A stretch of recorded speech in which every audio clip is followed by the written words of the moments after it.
Olá pessoal, tudo bem com vocês? Essa semana eu vim trazer um vídeo de algo que aconteceu na semana passada e eu resolvi falar um pouco disso, porque principalmente agora voltando às aulas é uma coisa que acontece com muita frequência. A época que eu trabalhava em escola eu presenciava isso frequentemente, né? Então eu resolvi falar sobre isso porque eu espero que ajude aí alguns pais a se alertarem para esse tipo de comportamento. Na sexta-feira passada eu fui no mercado com o Ícaro. E aí quando a gente tava lá pensando, né, o Ícaro tem 1 ano e 8 meses. E aí ele tava no carrinho, distraído com as coisas que eu vou colocando e vou deixando pra ele brincar. E aí tinha um outro bebê da idade dele no carrinho também, com a idade bem próxima, né? Que tava em pé no carrinho. Uma coisa que acontece sempre com o Ícaro, né? Quem acompanha lá no Instagram vê sempre o Ícaro correndo pro mercado, fazendo bagunça, às vezes ele me deixa louca lá dentro. E aí, a mãe desse outro bebê começou a fazer a comparação, né? Ela falou assim, olha só, olha como que ele tá quietinho no carrinho, olha só como você tá fazendo bagunça, você tá em pé, você tem que se comportar igual ele.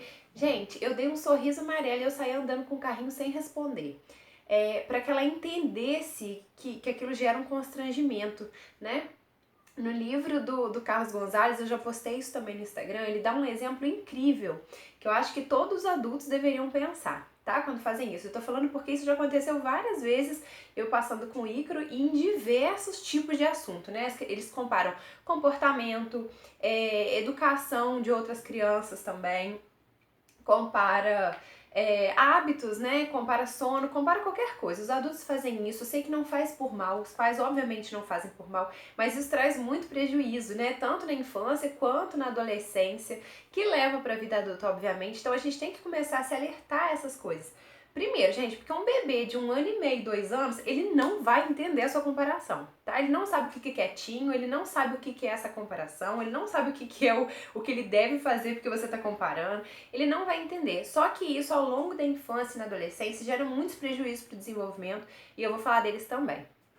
Então o que a gente precisa pensar, né? Que esse exemplo que o Carlos Gonzalez ele dá no livro é incrível. Você imagina que você está com uma amiga na sua casa e o seu marido chega, né? Ou o contrário aí, né? Você tá com seu amigo, se você for pai, e sua mulher chega e começa a te comparar com essa outra pessoa, com essa sua amiga ou com o seu amigo. Nossa, olha como que a sua amiga tá bem vestida. Nossa, olha como que sua amiga fala bem. Olha como que sua amiga tem mais educação. Olha como que a sua amiga come salada, né? Imagina que o seu parceiro ou sua parceira comece a fazer esse tipo de comparação.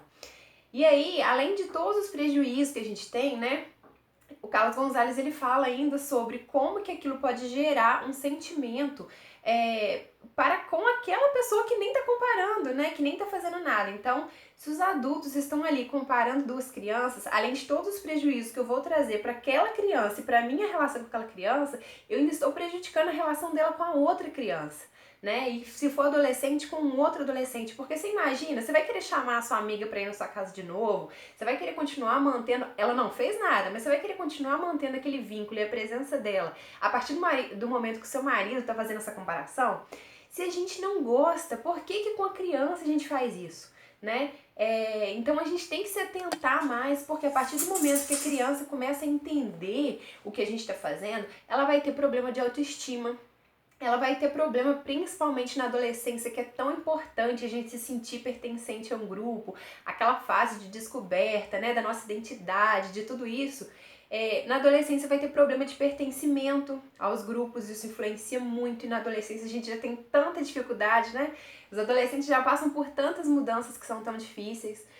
A criança vai ter problema, gente, no desenvolvimento, porque a partir do momento que ela começa a ser comparada, ela começa a se sentir incapaz, né? Nossa, se a minha mãe, que eu tanto amo e que tanto me ama, tá falando que eu não consigo fazer isso, que eu olha só, seu amiguinho não chorou pra tomar vacina, e você chorou. Então, se minha mãe tá falando que eu tô fazendo errado, eu não sou capaz de fazer aquilo que é certo, né? Isso, gente, pensando que a gente tem o tema de vacina, a gente tem o tema de alimentação, chupeta, bico, aprendizado na escola.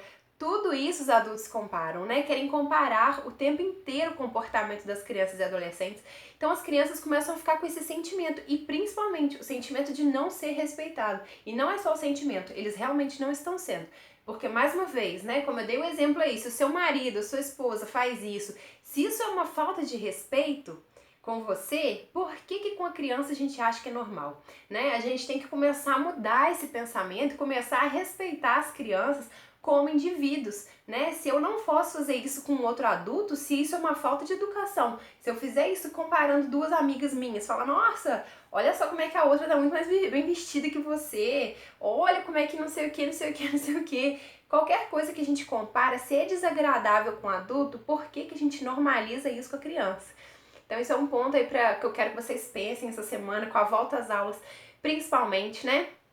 Porque, gente, outra coisa que é muito importante que a gente tem que lembrar é que não é porque eu tô vendo uma criança quieta ali agora, uma criança fazendo uma coisa que ela é assim o tempo inteiro, né? Como eu já falei, o Icra não fica. Aquele dia, naquele momento, ele estava quieto no carrinho, entretido com alguma coisa que eu já tinha colocado no carrinho.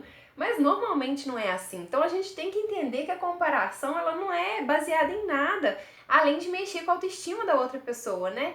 Que ao longo do tempo vai começar a se sentir mal. Isso pode prejudicar, inclusive, a relação de confiança que a gente tem com os nossos filhos. Porque se eu não respeito ele, se eu comparo ele o tempo inteiro, como que ele vai? Você imagina que sentimento que ele vai ter por mim, né? Você não ficaria chateado com seu marido, com a sua esposa, se ele fizesse isso? Então, por que que a criança vai se sentir bem em relação a gente com aquilo, né? Então, gostaria que vocês pensassem nisso aí essa semana, principalmente com as outras aulas, pra gente se alertar a esse tipo de comportamento e pra gente se alertar também de não deixar as outras pessoas ficarem fazendo isso, né? A gente não precisa ficar concordando, a gente não precisa ficar corrigindo, né, outros pais, o que eles fazem, que seja o problema deles. No máximo, vocês enviem esse vídeo aí pra que eles aprendam também.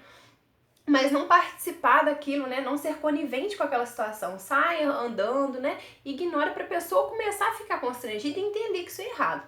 Tá bom, gente? Espero que as crianças tenham uma ótima volta às aulas aí, as cidades que já estiverem, né, voltando. Que seja um ano muito proveitoso pra todo mundo. E espero ajudar de alguma forma com esse vídeo, tá bem? Um abraço pra vocês.